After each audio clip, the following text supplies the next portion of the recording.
Well, we had a human one, didn't we? That was good practice, good tempo. What's that? Yeah, this one was a little bit different. You know, it has been pretty cool, and it was nice to get a humid one and some good work done.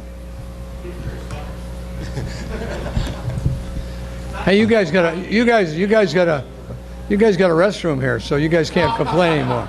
And we gave Paul Woody a round of applause. You should have. You guys don't know what you lost in return, though. We negotiated. No. Richard Crawford looked like he was grabbing his hammy coming off. Any idea of what happened? I haven't heard anything yet. I don't know how serious it is, and I'm sure we don't know until Larry looks at it and the doctors look at it. But as soon as I know, I'll let you guys know. Mike, having the officials here, was there anything you were particularly eager to get clarified into how they'll handle? We'll have them tonight in our meetings. I had a chance to talk to them quite extensively this morning. Talking on the sideline, just going over the new rules and how they look at some of the things we're going to face this year, all the way from the equipment to, kind of the option, how they're going to play the quarterbacks, how they're going to call it from a defensive perspective as well as the offense, sliding head first, normal slides, just different things that they talk about in the owners' meetings, and you try to get some clarification at this time of year. Mike, Josh Morgan got off to a really good start in the practice and then looked like he took his pads off and didn't do much after, I think, the 7-on-7 Yeah, period. he strained his hamstring. I don't know how serious it is, but it was serious enough that, he didn't practice anymore. But hopefully it's not too bad. He said it was just a strain, so that was a positive. Strain, correct. You said that you talked to officials about some different things they might do with the option. Can you go into a little more detail about that? Not at this time. I'll get some clarification tonight, but we talked in generalities. I'll get a little bit more specific at a later date.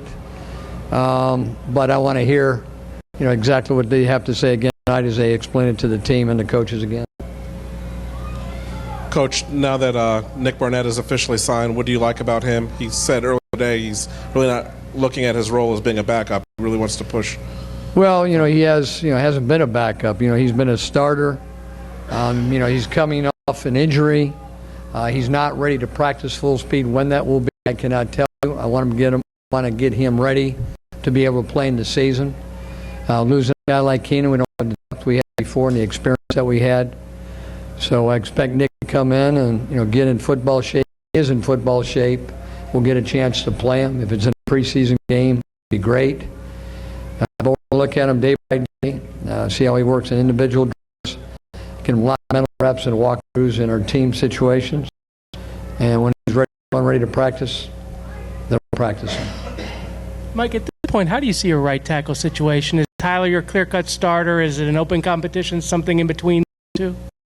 When you take a look at the tackle situation, I think it's very obvious to everybody who's first, second, and third team right now that there's a lot of different scenarios that can occur. Left tackle can get over right. We got Marie tackle and the guard position.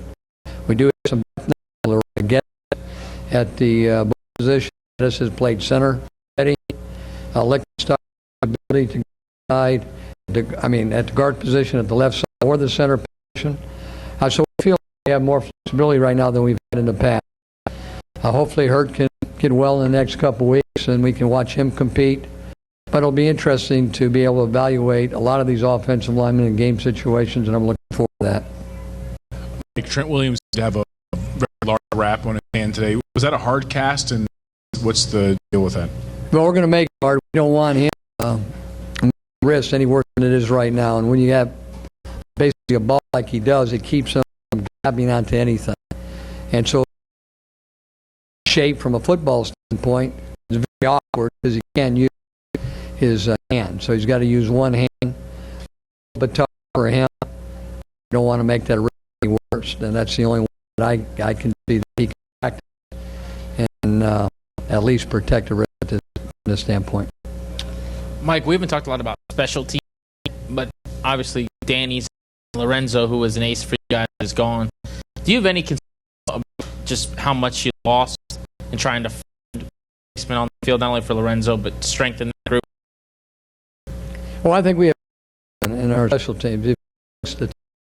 Even the year before, what we try to do is get better in every area, and that's what we're doing. Take a team like that done, and hopefully we can improve that area, just like a number of areas that we thought that wasn't some of our strengths. Hey, Mike, what did you make of the intensity at the end of practice? Well, it's great in the end of practice. One of the reasons why we moved on with the kind of turtle offense or defense could have huddled up. You want to see guys push themselves when they're really tired. This is how they get back to football. This is how they get game shape, get ready for the season. But it's an ongoing process. We were only out there for a couple hours a day. Get those reps, but get quality reps. But I thought we pushed our guys pretty hard today, especially with the humidity the way it was. Mike, by my count, over here, Robert was 16 of 17 in his 7-on-7 periods and looked like he was moving off good. Did you see the same thing, and are you happy with, again, where he's at now with this increased reps? Well, he's got to get that other completion. We're a little disappointed at this point, so we'll push him a little bit harder tomorrow. No, I mean, you're always pushing. 7-on-7 is a little bit different than his team situation. I think it's great for Robert to get those type of reps. Those reps are always needed, and I think he's excited about it. Anytime he can get some as much team situation as he possibly can, the better off he knows he's going to be once the season starts. So hopefully we can continue to do that. There is no setback, and right now there hasn't been. Robert, you're right. One area you guys had a tough time last year was pass defense generally. A bunch of your guys are in the last year of their contracts, D'Angelo, Josh, Rack, Merriweather.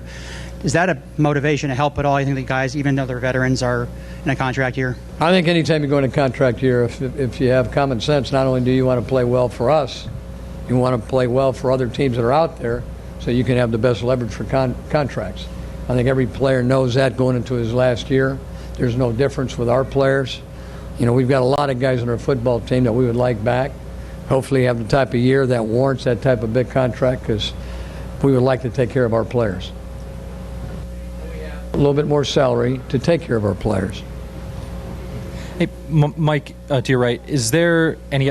So I can't tell what the echoes in this room where people are coming from. The guy practices, you have a gut feeling what he can do as you watch him in individual drills and team drills. He's not ready to go in team situations yet. As he gets in better football shape with his knee, relative to his knee, we're going to put him in those situations. Right now, he's still getting individual work. We're still running him, but we're not going to put him in team situations until we feel like he's ready to compete. Anybody else? Okay, thanks.